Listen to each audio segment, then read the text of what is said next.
se me ha pedido compartir unas reflexiones sobre el tema de la misión de los cristianos y la justicia social.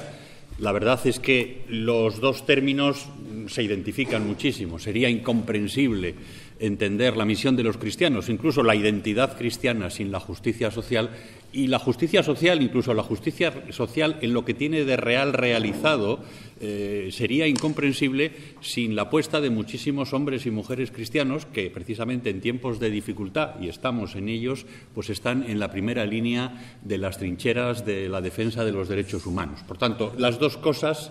Se pone el micro de frente mejor, si puede. Aquí mejor, y así. Pues vamos allá, a ver si así me apaño y veo.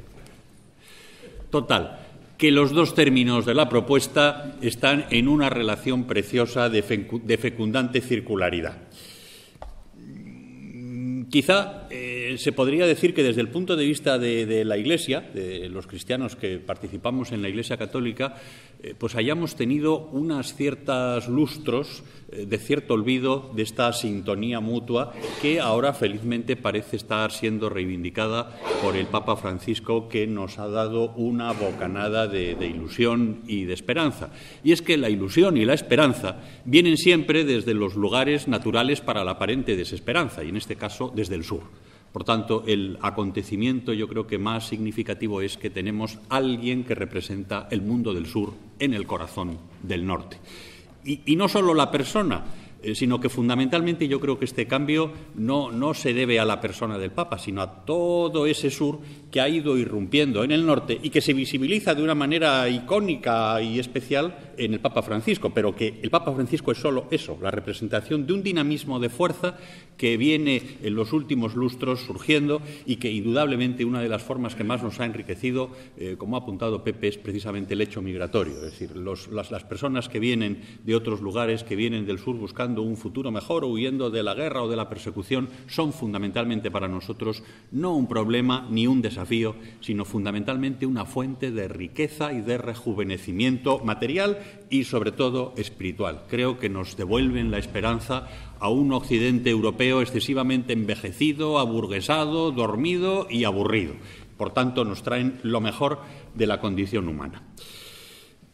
Os decía que efectivamente, en el momento actual que estamos de Iglesia, en lo que parece ser un momento de transición a recuperar ciertos valores olvidados de los que quizá pues, el Concilio Vaticano II puede ser un momento singularmente especial,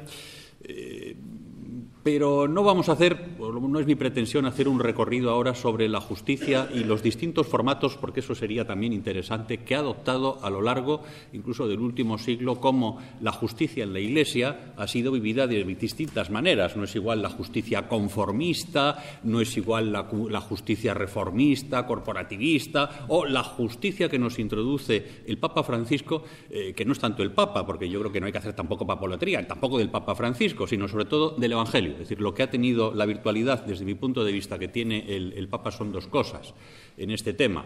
Uno, la devolución al Evangelio sin glosa, a lo Francisco de Asís, y, en segundo lugar, la significatividad por la coherencia, es decir, que la credibilidad que merece un mensaje, porque las palabras y los signos, que en el fondo es lo de Jesús. Jesús hablaba con parábolas y realizaba signos, los cuales visibilizaban la realidad de un reino de Dios que irrumpía. En definitiva, vuelta al Evangelio en lo más radical que tiene y, por otra parte, coherencia entre lo que se dice y lo que se hace, que es precisamente lo que falta en muchísimos otros ámbitos de la vida pública, económica y política. Me voy a centrar más en cuáles son los requerimientos y cuáles son los datos que nos ha aportado un modelo de relación no adecuada entre misión de los cristianos en el mundo y justicia social en los últimos tiempos, para ver en qué dirección tenemos que caminar y reforzar la que parece apuntarse con esperanza. En primer lugar, habría que sostener que hay una parcialidad constitutiva que tiene que ver con la adecuada forma de ver la misión de los cristianos y la justicia. Y esa parcialidad constitutiva no es otra que la perspectiva de las víctimas, de los perdedores, de los humillados, de los vencidos, de los fracasados, de todos los que no tienen ni perrito que les ladre. Esa es la perspectiva adecuada. Yo si me preguntarais mis convicciones más profundas y el resumen de lo que entiende uno como la vida cristiana, pues yo lo sintetizo siempre en 3 cosas que son elementales, pero fundamentales. Yo creo que el cristianismo en este momento y en cualquier lugar exige exclusivamente 3 cosas para ser creíble y ser significativo en el mundo y, por tanto, en la misión de los cristianos y en el trabajar por la justicia.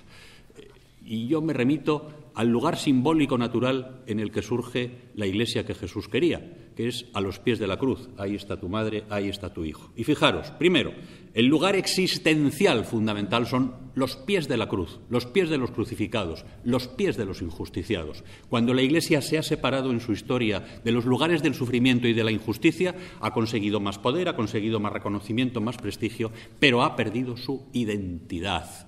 Ha perdido esa coherencia y esa significatividad evangélica. Por tanto, la tensión continua, ineludible a la que tenemos que responder los cristianos y la lucha por la justicia es a ubicarnos sistemáticamente en el lugar de los crucificados, en el lugar de los perdedores. Los crucificados adoptan, como bien sabéis, muchísimas modalidades. Una de ellas, nos la ha expresado Pepe, son los inmigrantes o la situación de vulnerabilidad extremísima de los refugiados. Hay muchas más también autóctonas, pero en todo caso, punto 1, digo, como ineludible para entender la misión de los cristianos y la justicia, ubicarse existencialmente en el lugar de los crucificados, porque hay muchas ubicaciones, no solo la geográfica. El Papa Francisco lo dice muy bien en Evangelii Gaudium cuando habla incluso de la reflexión teológica de escritorio. Es decir, uno puede colocarse en el escritorio, o la reflexión legal de oficina. Es decir, buena parte de las leyes de las que hablaba Pepe, y yo estoy convencido, pensando siempre en esto de San Ignacio de salvar la proposición del prójimo, que muchas de las cosas y barbaridades que se hacen no están hechas con mala fe. Es ignorancia, y una ignorancia inexcusable porque se han ubicado no en el lugar existencial del otro, sino en el despacho, y desde el despacho se hacen barbaridades, incluso pensando bien, que también da para pensar mal muchas veces, y hay razones para pensar mal, por no ponerse en el lugar del otro. Y desde el escritorio no cabe ponerse en el lugar del otro. Y si alguien se ha puesto en nuestro lugar es precisamente Jesucristo y el misterio de la Encarnación, que es la radical y más rabiosa apuesta de Dios por el lugar del otro más otro, que somos los seres humanos. Algo mereceremos la pena al buen Dios, a pesar de los desastres que vemos cada día en el telediario, como para que se haya hecho de nuestro pellejo y de nuestra condición. Y, por tanto, algo deberemos hacer nosotros, por razones estrictamente teologales y, por supuesto, éticas, para no abandonar el lugar natural del que no debemos movernos existencialmente y del que tendemos y nos vamos, porque somos frágiles, continuamente separándonos, que son los lugares de la cruz. Por tanto, un elemento ineludible es el lugar de las víctimas, de los perdedores, de los vencidos, de los humillados. En segundo lugar, ese nacimiento simbólico de la Iglesia en el relato de Juan, ahí está tu madre y está tu hijo, es fijos los ojos en el Señor. La mística, el elemento de centrados en el Señor para no perdernos en otras construcciones y en otros intereses que podrían despistarnos. Es el Evangelio sin glosa, es la mirada directa en la medida que podemos, que siempre está mediada por nuestra fragilidad, y en la medida en que Dios no deja de ser un misterio inefable, absoluto, inabarcable y con unos perfiles que se nos escapan, ¿no?, por lo que tiene de tremendo y de fascinante al mismo tiempo. Y la tercera, y esto es más un requerimiento de Iglesia, tratando de ser uno para que el mundo crea, ¿no?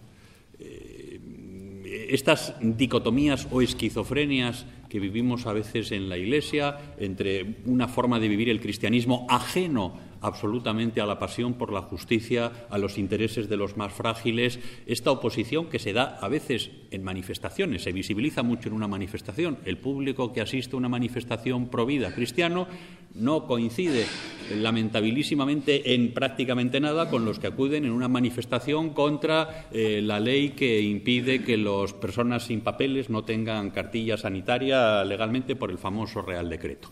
Bueno, esta esquizofrenia yo creo que es un pecado grandísimo, es decir, ser uno para que el mundo crea. Y si algo nos vincula y nos debe vincular es precisamente los pies de la cruz.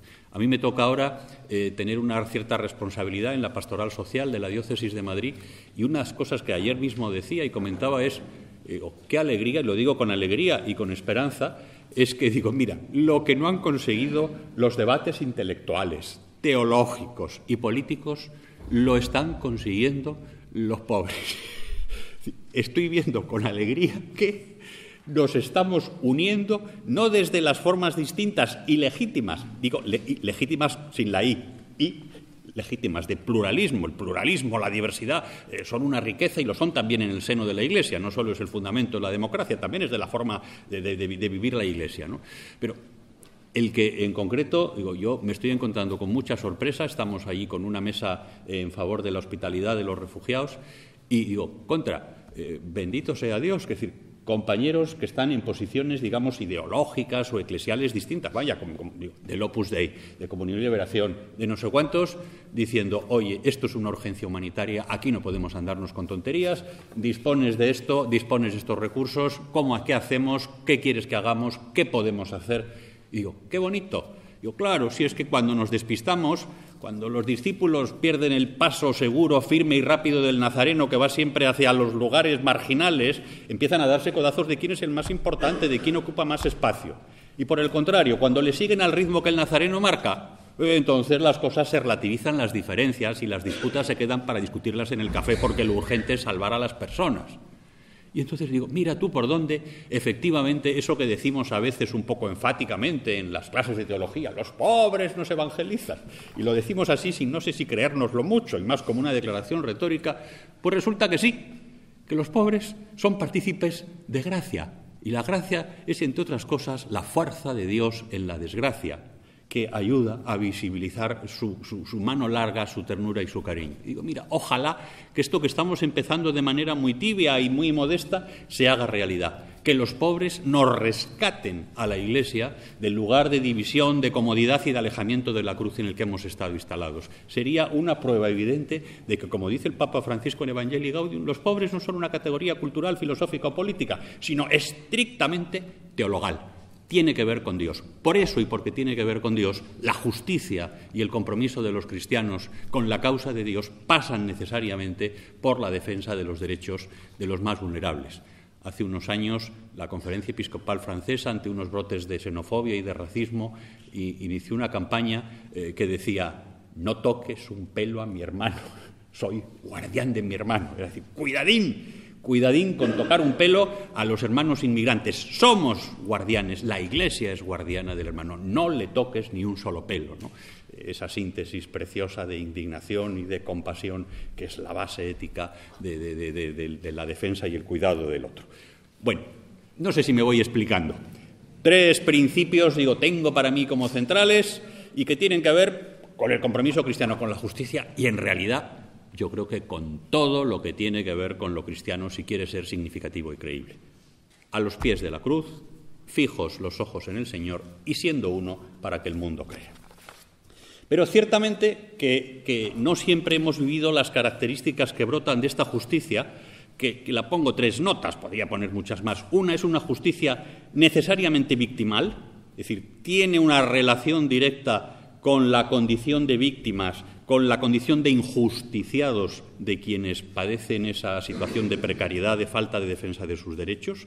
Es una justicia que necesariamente en la aldea global, en un mundo de interacción continua, tiene que ver con la globalidad.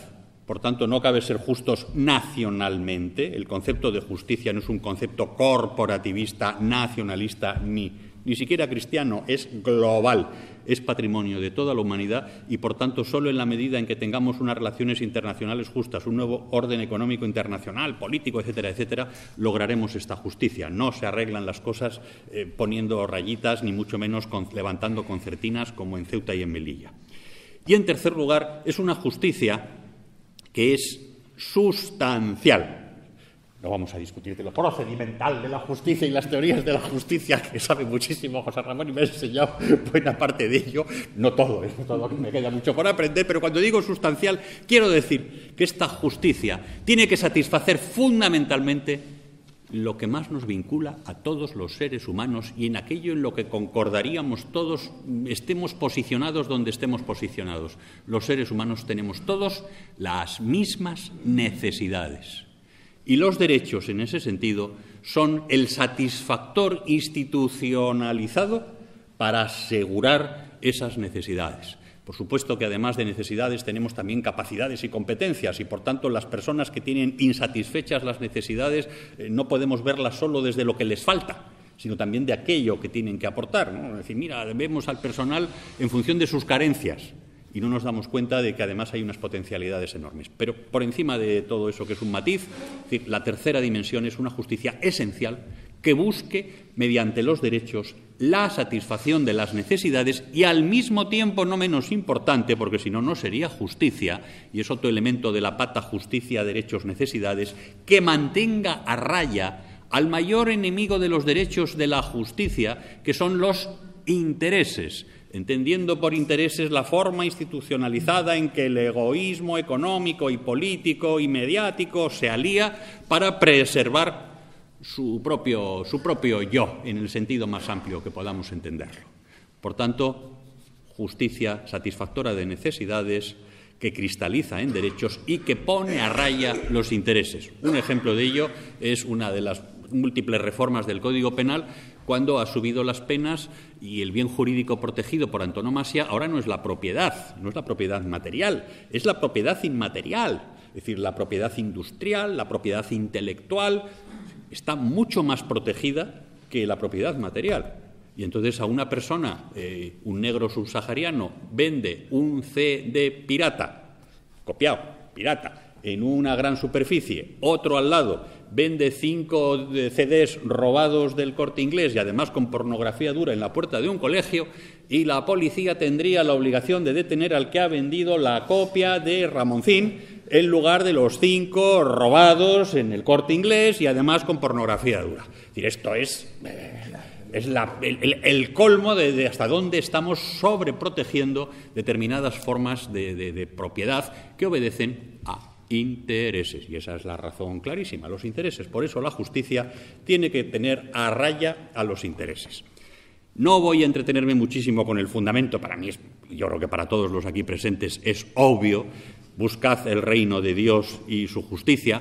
De Dios, como dice González Faus, se supo y se tuvo noticia en el pueblo de Israel a raíz de su posicionamiento en favor de las víctimas en un conflicto laboral, y por tanto no necesita eso muchísimo comentario. Es decir, en los orígenes está la condición victimal de la justicia, nos ha acompañado, y lo dice muy bien, y me gusta mucho esa frase, el profeta Jeremías, creo que es 22:16, cuando dice, resumiendo todo este fundamento tan sencillo, pero a mí me parece que muy fundamental, conocer a Dios es practicar la justicia. Y sabéis lo que significa conocer en el Antiguo Testamento. No es simplemente un saber cognoscitivo, ideal, es un saber que significa comunión profunda. No cabe comunión, no cabe experiencia del Dios cristiano, no cabe fe cristiana si no pasa por la mediación de la lucha de la justicia. Os decía, voy resumiendo que si no me como tiempo con cosas así más nucleares, que ciertamente en las últimas décadas hemos estado, esa es por lo menos mi sensación, discutible por supuesto, pero bastante despistados en el tema de la justicia. Y lo mismo que pasa con lo que decía antes de las leyes, que no siempre es la mala voluntad del legislador, que a veces es la ignorancia. Yo recuerdo hace unos años con los Top Manta, cuando estaba el gobierno socialista, que dijimos al ministro de Justicia y al de Interior y a la directora general, oye, que tienes a 600 personas subsaharianas presas por no sé qué, no puede ser, no me lo puedo creer, y de verdad que no lo sabían y que no se lo creían, pues por estar en el lugar que no eran los pies de la cruz y la situación esa. Bueno, pero por eso mismo digo, esta crítica que hago a la Iglesia la entiendo salvando siempre la proposición del prójimo y pensando que además se ha actuado probablemente con buena voluntad, pero en un formato inadecuado. Por eso es verdad que siempre, como muy bien saben la tradición dominicana, el servicio a la verdad, una buena teoría es condición de posibilidad también de una buena praxis. Y por tanto el tener claras las ideas en la cabeza posibilita no equivocarse. Pues bien, desde mi punto de vista yo apuntaría algunas razones de por qué en las últimas décadas la Iglesia universal y muy particularmente la Iglesia española no ha estado cumpliendo, desde mi punto de vista, el ideal de justicia que probablemente nunca lo cumplamos todo, ni a nivel particular ni colectivo, pero como que nos hemos alejado un poquito de más. En primer lugar, hay 3 explicaciones que me parece que nos ayudan, no tanto para flagelarnos y mirar al pasado, sino para procurar no repetir errores. Uno primero es que nos habíamos asentado, creo yo, en un modelo que podríamos llamar culturalista de la relación entre la Iglesia y el mundo, de los creyentes y la propia realidad.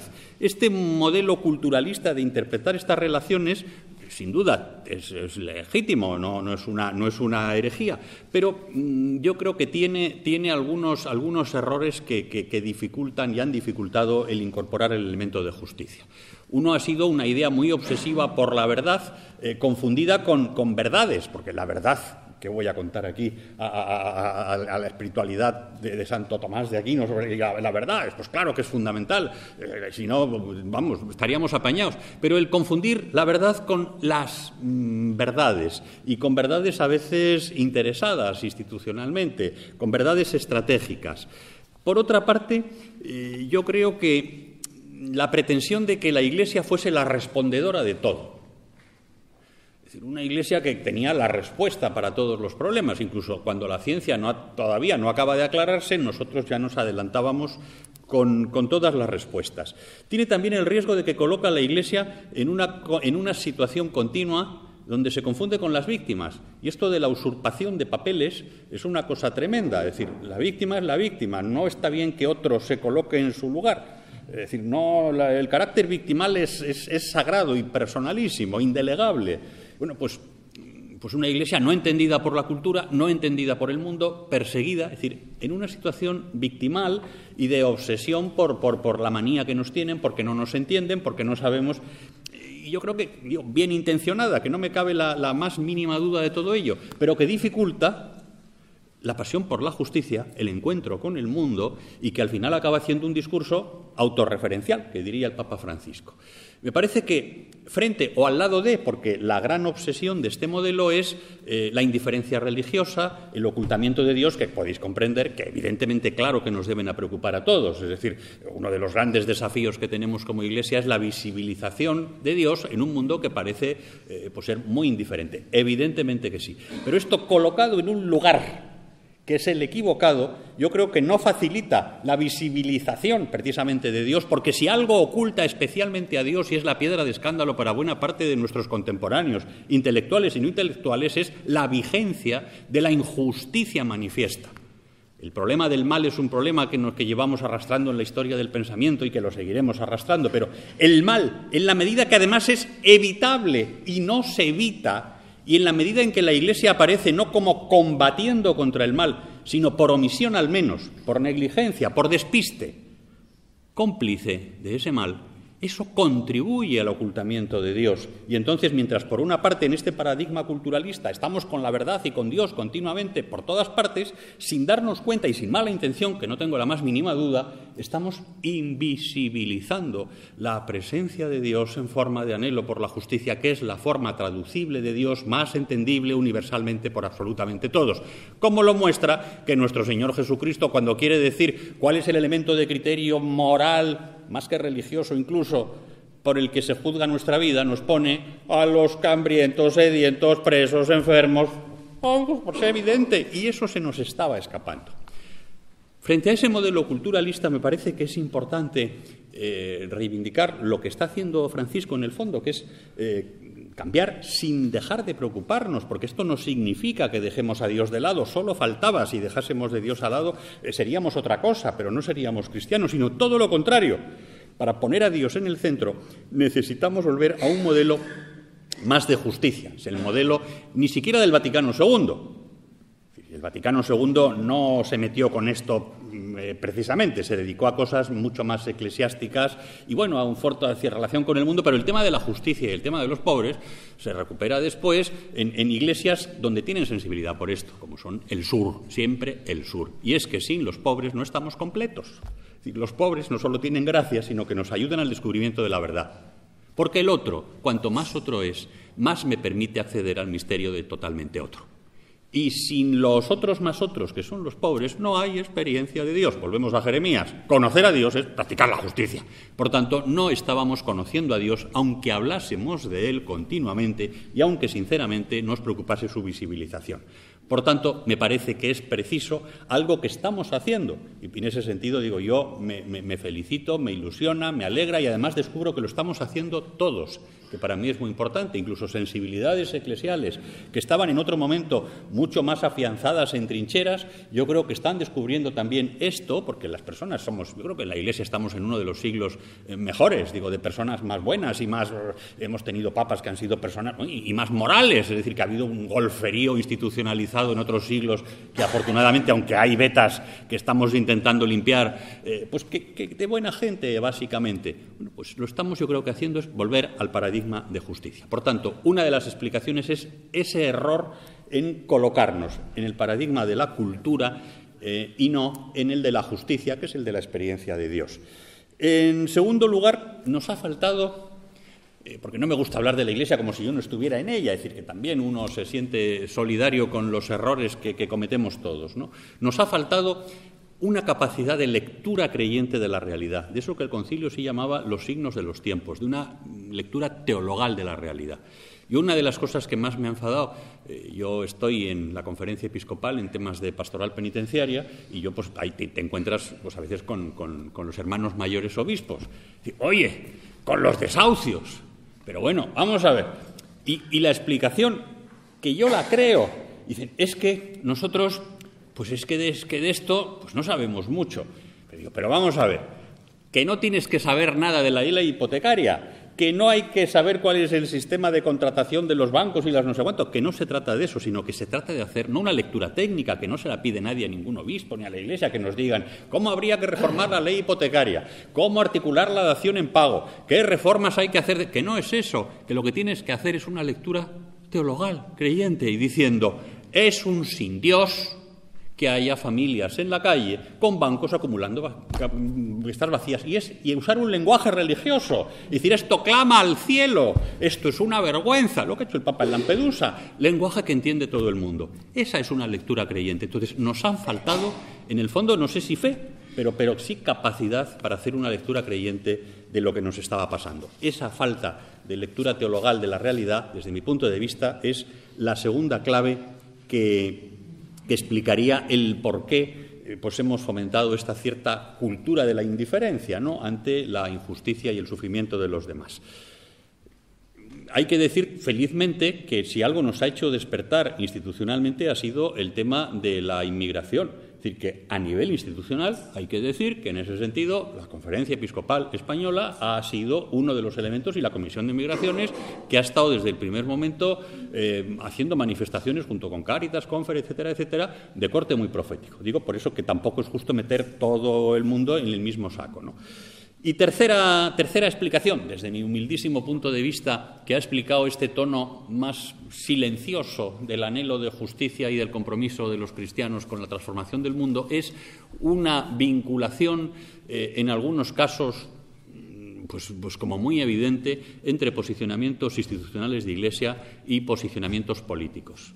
Y, en concreto, una cierta identificación de sectores de Iglesia con el Partido Popular y con el Partido Conservador, que luego se ha visto pues que, en fin, que defensor de valores cristianos, pues como ninguno. Es decir, que esta identificación con una determinada forma de ver y hacer las cosas, yo creo que nos ha perjudicado y nos ha hecho perder fibra en esa distancia crítica que tiene que tener siempre la Iglesia con cualquiera, sea de derechas, de izquierda o medio pensionista. Es decir, la Iglesia solo está casada con su Señor y con los pobres.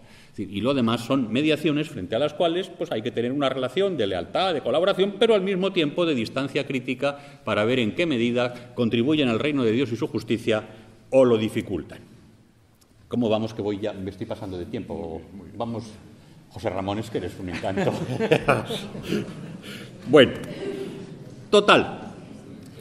¿Qué necesitamos rescatar desde mi punto de vista? Pues necesitamos rescatar el origen del anhelo por la justicia, que no es ni siquiera cristiano, que es previo, que está dentro del alma humana, porque eso nos lo ha regalado Dios a todos los seres humanos, seamos creyentes, no creyentes, o agnósticos o indiferentes.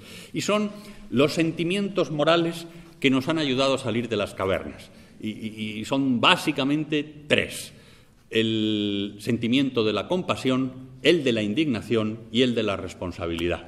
El sentimiento de la compasión, que es la capacidad de conmocionarnos ante el sufrimiento ajeno, que hemos perdido en una cultura emotivista que dentro de poco, cuando vengan, digo vengan porque sabéis que de los reasentados que España asumió antes de las Navidades, que fueron 15.000 refugiados reasentados de Italia y de Hungría, han llegado a territorio nacional 18. En el caso de la Comunidad de Madrid no tocan ni a una letra en el cartelito que tiene puesto el ayuntamiento. Welcome refugees, bienvenidos refugiados, pues han venido 3. O sea, no sostienen ni la primera de las palabras puestos. O sea, es más, se han gastado, y hay cifras, en los cafés que han tomado todos los miembros de la Unión Europea, más que las prestaciones que se están dando a los refugiados que han llegado, lo cual es escandaloso, y revela hasta qué punto hay una sinvergonzonería institucionalizada y una cierta anestesia social que tolera esta vergüenza. Es decir, de 15.000, 18. Y luego viene atentado de París, viene la situación de gobierno ahora mismo, pues que como estamos, que no estamos, y mientras tanto la gente en situaciones de miseria, mientras que la ciudadanía, por eso digo que en este sentido la ciudadanía sí que ha respondido.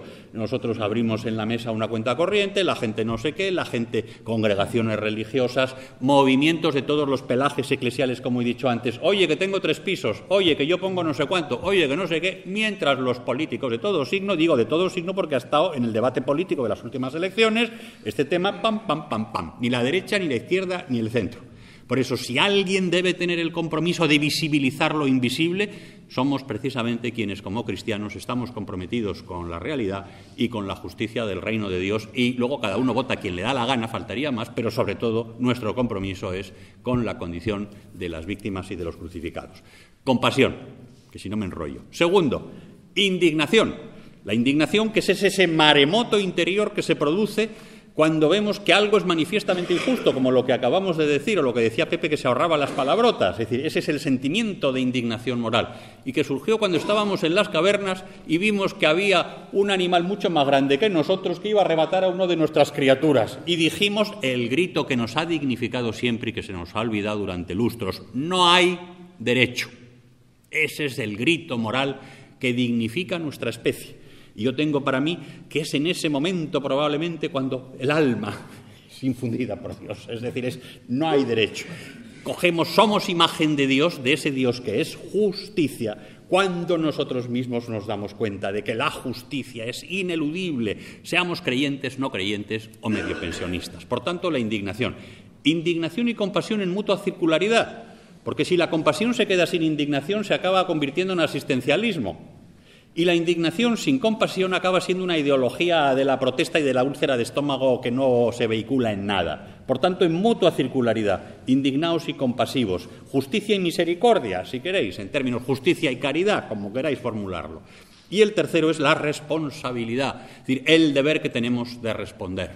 Todos tenemos, le dice muy bien Saramago en el ensayo sobre la ceguera, cuando dice uno de los que sí ven, la responsabilidad que tenemos los que tenemos al menos algún ojo en un mundo de ciegos. Pues yo creo que tenemos el ojo de la fe, debería traducirse en un mundo de ciegos al sufrimiento y a la injusticia, en compromiso con la justicia y el sufrimiento. Y desde estas 3 actitudes morales me atrevo, para ir concluyendo, a plantear algunas cuestiones que articularían este anhelo de justicia.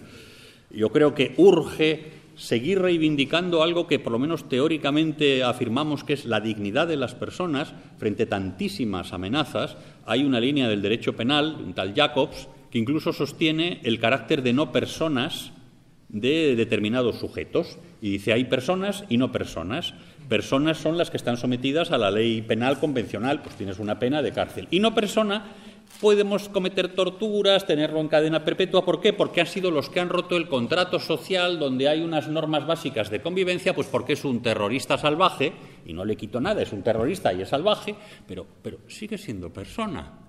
Y no podemos decir, como es un terrorista salvaje, pues este señor pues no tiene ningún derecho a la reinserción y no, además puede ser objeto de torturas, porque esto ¿en cuál fue? En el Financial Times parece que fue un editorial que decía, señor, señora, con muy mala uva, diciendo, usted seguro que defiende la dignidad de la persona inquebrantable, pero imagine usted por un segundo que han secuestrado a su hijo o a su hija y que mediante torturas se podría localizar dónde está y salvarle la vida.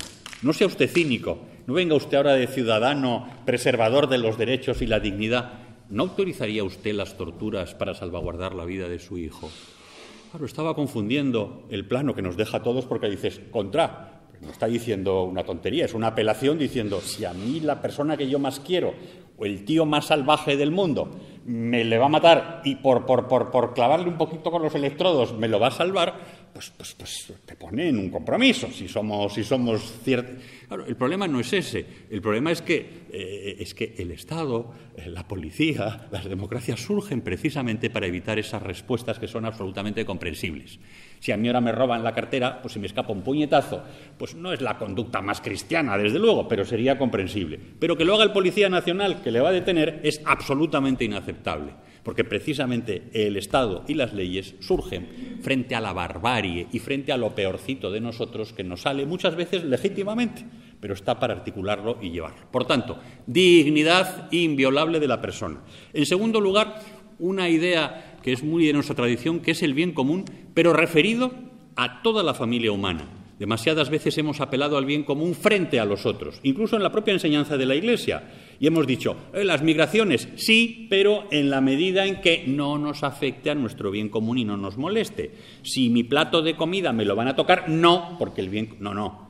En esto ha habido una rectificación imponente en toda la enseñanza social de la Iglesia, ya con Benedicto XVI, diciendo, no, el bien común es el bien común de la entera familia humana, es el bien común global. Y, por tanto, claro que hay que regular los flujos migratorios, como todo, pero no se puede hacer en función de intereses, sino en función de necesidades de las personas. Y claro que no pueden ir todos al mismo país, porque entonces pero cuidadín con esos bienes comunes que son una reserva de protección individualista y egoísta de personas, de colectivos, de naciones o de corporaciones.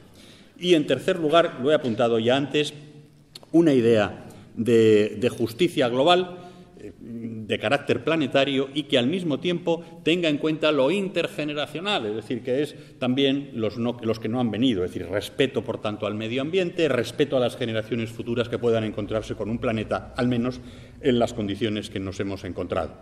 Total, que yo creo, con esta pequeña intervención, que a mí me queda muy evidente, y yo creo que también a vosotros, y por las caras que veo así, yo creo que también, que no puede haber otra forma de ser cristiana, no existe posibilidad de ser cristiano sin un compromiso por la justicia. Es más, no se puede ser creyente en Jesús de Nazaret si no hay un compromiso con la justicia. Se tendrá una experiencia religiosa indiscutible, pero no será la experiencia del Dios de Jesús, que pasa necesariamente mediada por la suerte y la defensa de los más vulnerables.